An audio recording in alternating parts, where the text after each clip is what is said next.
संस्कृत व्याकरण की शुरुआत कर रहे हैं। संस्कृत वर्ड आपने पहले से सुना होगा, बहुत दिन से पढ़ते आ रहे तुम संस्कृत संस्कृत संस्कृत। लेकिन अगर कोई आ जाए और आपसे पूछ ले संस्कृत शब्द का मतलब क्या है, सबसे पहले मैं तुम्हें संस्कृत शब्द का मतलब बताता हूं। आप आगे जाकर तैयारी करेंगे या जो यूपी टेट और सीटेट की तैयारी करते हैं उसमें भी इस तरह के प्रश्न आ जाते हैं। जो संस्कृत वर्ड है इसमें सम उपसर्ग है। सम क्या है? उपसर्ग है। क्रय धातु है। क्रय धातु है और कत प्रत्यय है। या तुम्हें पता होना चाहिए जो शब्द के शुरू में लगते हैं उन्हें उपसर्ग कहते हैं। जो किसी शब्द के शुरू में लगेंगे उन्हें उपसर्ग कहेंगे और जो शब्द के बाद में लगते हैं उन्हें प्रत्यय कहते हैं। तो आपका प्रश्न आ जाता है संस्कृत बताइए संस्कृत शब्द में कौन सी धातु है। अगर आपने पढ़ा होगा तो आप आसानी से बता देंगे कि संस्कृत शब्द में क्रय धातु है। ठीक है। उसके बाद आपसे पूछ लिया जाता है कि संस्कृत शब्द में कौन सा उपसर्ग है। सम उपसर्ग है। बता दोगे? संस्कृत शब्द में कौन सा प्रत्यय है? कट प्रत्यय है। ठीक है। और एक चीज और याद करनी है, इसमें ये आधा से आया है, इसके बारे में मैं बाद में बताऊंगा। इसमें एक सुट शब्द का आगमन होता है। यह भी प्रश्न आ जाता है बताइए संस्कृत शब्द में किस शब्द का आगमन हुआ। तो सुट का आगमन होता है। तो जो चीज हमें पढ़ रहे हैं उसका ज्ञान हमें सबसे पहले होना चाहिए कि जो चीज हम पढ़ रहे हैं उसका मतलब क्या है, वो किसकी चीज से मिलके बना है। यानी कि सम उपसर्ग से मिलके बना है, क्रय धातु से मिलके बना है और कत प्रत्यय से मिलके बना है और सुट का आगमन हुआ है। ये सब चीज आपको पता होनी चाहिए। आज इस क्लास में मैं संस्कृत से रिलेटेड ही छोटी छोटी बात बताऊंगा जो शब्द तुम्हारे सामने आते हैं लेकिन तुम्हें उसका पता नहीं चल पाता। ठीक है। उसके बाद आते हैं, ये हमारा हो गया। अब लेते हैं शब्द।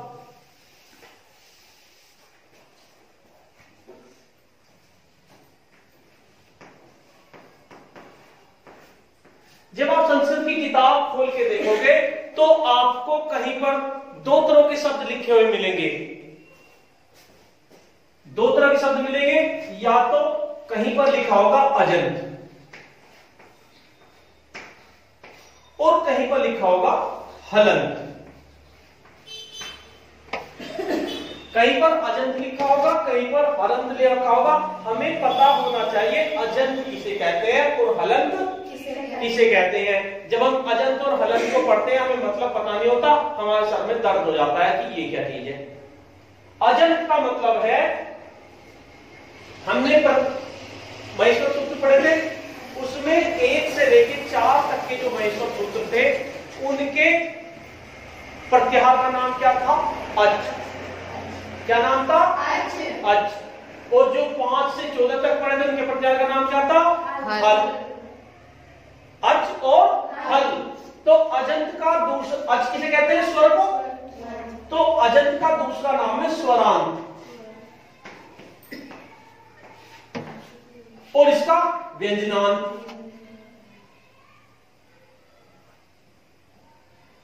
व्यंजनांत कह लीजिए आप। ठीक है। यानी कि जो शब्द के अंत में स्वर हो, जिस शब्द के अंत में स्वर हो उसे हम स्वरांत कहेंगे, यानी कि उसे अजंत कहेंगे। जैसे मैंने एक शब्द लिख दिया राम। ठीक, राम लिख दिया। लता, हरि, राम, बाद में क्या आ रहा है? हरि, ई आ रहा है, लता आ रहा है, इसलिए ये शब्द क्या होंगे? हमारे अजंत होंगे। क्या होंगे? अजंत। अजंत। अब कभी भी किताब में तुम्हें अजंत शब्द लिखा मिल जाए तो आप समझ लेना कि इनके अंत में स्वर है, स्वर आ रहा है, इसलिए इन्हें अजंत कहा गया। अब आती है बात हलंत। हलंत कौन से होंगे? जैसे कोई आपका शब्द आ जाए, रामम, पीछे हलंत लगाया हो जिसमें, यानी इसमें अंत में व्यंजन है, तो वो क्या होगा हमारा? क्या होगा? हलंत। क्या होगा? हलंत। जिसके पीछे भी हलंत लगा हुआ है, यानी कि जो व्यंजन से अंत हो रहा है जिसका, उसको क्या कहेंगे? हलंत। ये चीज बात आप याद रखना। और उसके साथ साथ जब आप संस्कृत व्याकरण की पुस्तक खोलते हो तो आपको बहुत सी जगह क्या लिखा मिलता है? अकारांत। ये आपको बहुत जगह वर्ड लिखा हुआ मिल जाएगा, अकारांत, इकारांत, उकारांत, अर्धिकारांत। इस तरह के वर्ड आपको लिखे मिल जाएंगे। जब भी आप अपनी आज किताब जाके खोलोगे तो आपको ये शब्द मिलेंगे, अकारांत, इकारांत, उकारांत। अगर हमें इसका मतलब ही नहीं समझ में आएगा तो हम क्या पढ़ेंगे? अकारांत का मतलब है जिसके अंत में आ हो, जिसके अंत में आ हो, वो क्या होगा? अकारांत। जैसे आप रूप खोल के देखेंगे तो रूप में आपको राम के रूप जो लिखे होंगे उसमें अकारांत लिखा होगा, यानी राम जो है अंत में आ रहा है, हलंत नहीं लग रहा, इसका मतलब मैं के साथ आ जुड़ा हुआ है, अंत में आ रहा है, तो राम हमारा अकारांत होगा। क्या होगा? अकारांत। कहीं पर लिखा होगा इकारांत, जैसे हरि, हरि, रवि, कपि। बाद में क्या आ रहा है? ई। क्या आ रहा है? ई। तो ये शब्द क्या होंगे? इकारांत। क्या होंगे? इकारांत। और अगर गुरु आ रहा हो, बाद में क्या आ रहा है? बाद में क्या आ रहा है? तो क्या बना? उकारांत। इस तरह से अकारांत, इकारांत, उकारांत जहां कहीं पर लिखा हुआ है, इसका मतलब समझ लो कि इसके बाद में कारांत, यानी कि अंत में आ रहा है, इकारांत अंत में ई आ रहा है, उकारांत अंत में उ आ रहा है। समझ में आ रही है आपके? हाँ। तो जब तक ये वर्ड समझ में तुम्हारे नहीं आएंगे तब तक की संस्कृत की व्याकरण को तुम अच्छे से नहीं समझ सकते। ठीक है? इसके साथ साथ मैं छोटी छोटी बात बताऊंगा इस क्लास में, जिससे आपको संस्कृत समझने में दिक्कत ना हो। ठीक है? आपने एक वर्ड पढ़ा होगा, गंगा, पढ़ा है? तंतु, ये भी पढ़ा होगा। चंचू, इस तरह के वर्ड, या चंचल, चंचू की जगह आप चंचल भी लिख लीजिए, चंचल। ये आपने हिंदी में वर्ड पढ़े, हिंदी में ये वर्ड आपने पढ़े हैं, लेकिन संस्कृत में आपने ये भी पढ़ा होगा।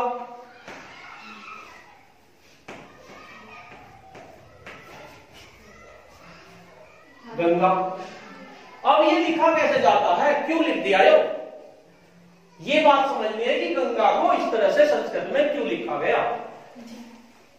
इसे समझने के लिए हमारे पास 5 वर्ग होते हैं। का वर्ग क्या होता है? का, खा, ग, घ, अंग। ठीक है? उसके बाद च, छ, ज, झ, नियम, ट, ठ, ड, ढ, अण, त, थ, द, ध, न, प, फ, ब, भ म। ठीक है, ये तो आपको पता है। अगर ये जिसे कहते हैं अनुस्वार, क्या कहते हैं इसे? अनुस्वार। अनुस्वार। अगर अनुस्वार के बाद जो भी वर्ड आ रहा है, ये देखो वो कौन से वर्ग में है? ग कौन से वर्ग में है? का वर्ग में। तो अनुस्वार हमारा पंचमाक्षर में चेंज हो जाएगा। अनुस्वार हमारा क्या में चेंज हो गया? पंचमाक्षर में, और ग नीचे लिख दिया। अब ये देखिए तंतु। तंतु अनुस्वार के बाद कौन सा वर्ड आ रहा है?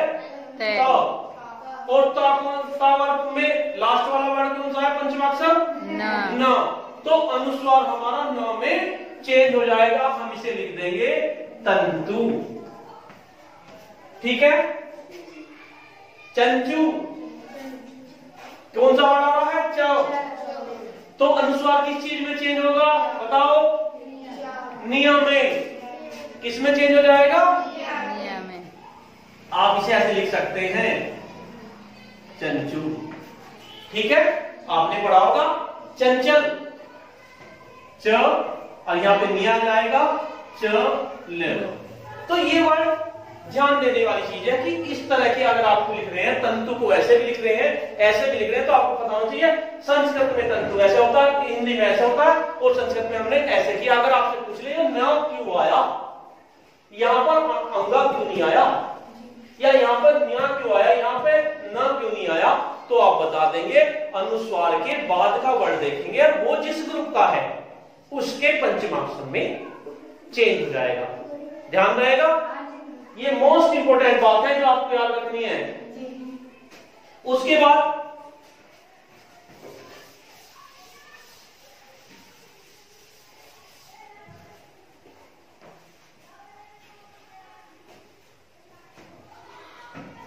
लिंग।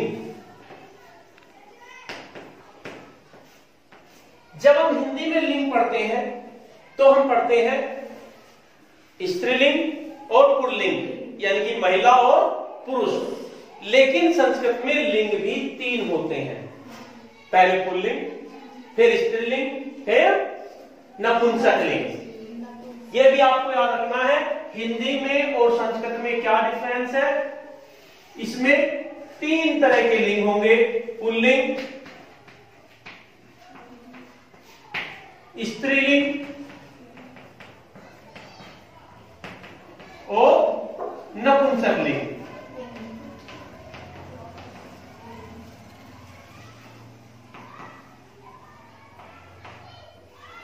हिंदी में केवल हमारे 2 लिंग होते हैं। हिंदी में तो ज्यादातर पुल्लिंग स्त्रीलिंग नहीं लिखते, उसमें लिखते हैं महिला और पुरुष। ठीक है। और संस्कृत में पुल्लिंग, स्त्रीलिंग और नपुंसकलिंग। ठीक है। बालिका,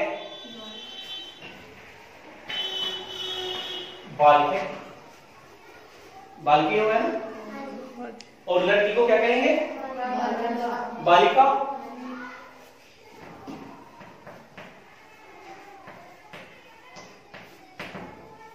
बालिका, बालिका हो गया। और नपुंसकलिंग में कुछ भी हो सकता है, पत्रम, फलम, कुछ भी हो सकता है, वो हमारा नपुंसकलिंग में होगा, क्योंकि पत्ता जो है न तो स्त्री न पुरुष, फल जो है न स्त्री न पुरुष, तो वे सब हमारे नपुंसकलिंग में आ जाएंगे। ठीक है, ये याद रखना है आपको, 3 तरह के लिंग होंगे। अब आती है बात वचन। अब क्या बात आती है? वचन। हम जब अगली क्लास में पढ़ेंगे, कभी इससे अगली क्लास में पढ़ेंगे, तो मैं तीनों लिंगों के बारे में बताऊंगा, तीनों के रूप बताऊंगा। इसी तरह वचन को भी डिटेल में पढ़ेंगे। और इसी तरह से हमारे सर्वनाम होते हैं, जो पुरुषवाचक सर्वनाम है, उसमें 3 तरह के पुरुष होते हैं, प्रथम पुरुष, मध्यम पुरुष, उत्तम पुरुष। उनके बारे में भी डिटेल में हम पढ़ेंगे, इसमें हम थोड़ा थोड़ा बता रहे हैं। ठीक है। वचन, हिंदी में 2 वचन होते हैं। कितने वचन हो? 2। कौन कौन से? एक वचन, और बहुवचन। 2 वचन नहीं, एक वचन और बहुवचन। वचन भी कितने होते हैं? 3। संस्कृत में वचन भी क्या होते हैं? 3। एक वचन, द्विवचन और बहुवचन। आपने किताब में पढ़ा होगा, एक बालक, 2 बालक, बहुत सारे बालक,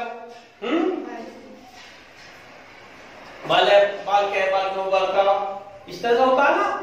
तो एक वचन में बालके, बालकों, बालका, इस तरह से हो जाएगा हमारा। ठीक है, तो संस्कृत में वचन भी 3 तरह के होते हैं। ये छोटी छोटी बातें जो आपको पहले पता होनी चाहिए, फिर इनके बारे में हम डिटेल में पढ़ेंगे, ताकि आप मेरी तरफ कुछ तरह से न देखें कि आपको पता नहीं।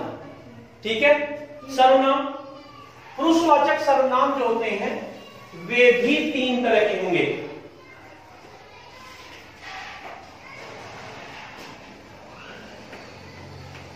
पुरुषवाचक सर्वनाम, ये पुरुषवाचक सर्वनाम होता क्या है?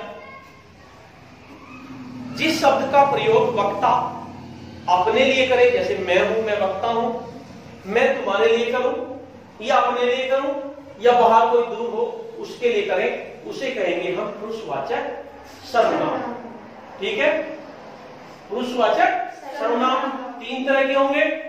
वक्ता जो होगा या तो अपने लिए यूज करेगा, या तुम्हारे लिए यूज करेगा, या किसी बाहर के लिए यूज करेगा।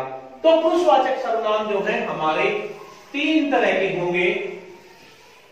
पहला होगा प्रथम पुरुष, प्रथम पुरुषवाचक सर्वनाम। दूसरा क्या होगा हमारा? मध्यम पुरुष। दूसरा क्या होगा? और तीसरा उत्तम पुरुष, उत्तम पुरुष, मध्यम पुरुष, और तीसरा उत्तम पुरुष। ठीक है, इसके बारे में भी हम डिटेल में बाद में पढ़ेंगे, बस थोड़ा सा याद कर लो। प्रथम पुरुष का मतलब यानी कि जो बाहर है, यहां से कोई अलग है बाहर, उसके लिए यूज कर रहा है। जैसे वह है, कोई बाहर है, वह है, वे सब, वो तो एक वचन, द्विवचन, त्रिवचन में इस तरह चलेंगे, वह, वे सब। ठीक है, सा, तो, इस तरह से। और उसके बाद आती है बात मध्यम पुरुष की। मध्यम पुरुष में क्या होगा? तुम लोगों के लिए जो यूज होगा, तुम दोनों, तुम सब। ठीक है, तुम, युवाम, यूयम, तुम, युवाम, यूयम। और उत्तम पुरुष के लिए मैं क्या कहेंगे? अहम, हम दोनों, आवाम, हम सब, वयम। ठीक है, तो इनके बारे में हम डिटेल में पढ़ेंगे अगली वीडियो में, अगली क्लास में हम डिटेल में पढ़ेंगे कि ये किस तरह से इनके रूप चलते हैं, प्रथम पुरुष के लिए, मध्यम पुरुष के लिए, उत्तम पुरुष के लिए। फिलहाल आप इतना ही जान लो कि प्रथम पुरुष में वे आएंगे, मध्यम पुरुष में तुम, अगर आप बोलोगे तो आप मुझे कहोगे तुम, और उत्तम पुरुष में मैं। ठीक है, तो नेक्स्ट में मैं इनके बारे में आपको डिटेल में बताऊंगा, पुरुष के बारे में, वचन के बारे में, लिंग के बारे में, सबके डिटेल में बताऊंगा, ताकि आपको पढ़ने में दिक्कत ना हो।